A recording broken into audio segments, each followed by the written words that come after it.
আবুল কাসেম শিকদার বাড়ি বাইতুল আমার জামে মসজিদ কমিটির উদ্যোগে 10ম ওয়াজ মাহফিল হালকায় জিকির আল্লাহ পাক আমাদের উপস্থিত করেছেন। আল্লাহ এই মাহফিলকে আপনি কিয়ামত পর্যন্ত কবুল মঞ্জুর করে নেন। আল্লাহ এই মাহফিলে যারা কথা দিয়া অর্থ দিয়া সাহায্য করেছে, সময় দিয়া, টাকা পয়সা দিয়া, পরিশ্রম দিয়া, আল্লাহ সমস্ত দানকে আপনি কবুল মঞ্জুর করে নেন। আল্লাহ আল্লাহ এই মাহফিলের সভাপতি মোহাম্মদ জয়নুল আবেদিন শিকদারকে আল্লাহ সুস্থতা দান করে, নেক হায়াত বাড়াই দেন, জানে বরকত দিয়েন, মালে বরকত দিয়েন, আওলাদে বরকত দিয়েন, দুনিয়া আখিরাতে কল্যাণ ধরেন। কিয়ামতের দিন, মুসিবতের দিন নাজাতের উসিলা বানাই দিয়েন।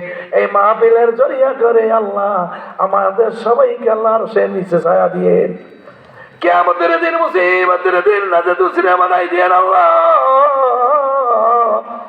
আল্লাহ এই মাহফিল জান্নাতের বাগান যে আয়োজন করেছে, আল্লাহ প্রত্যেকে জানে বরকত দিনে, মাল এবং আওলাদ নিয়ে খায়াত বাড়াই দিন। আল্লাহ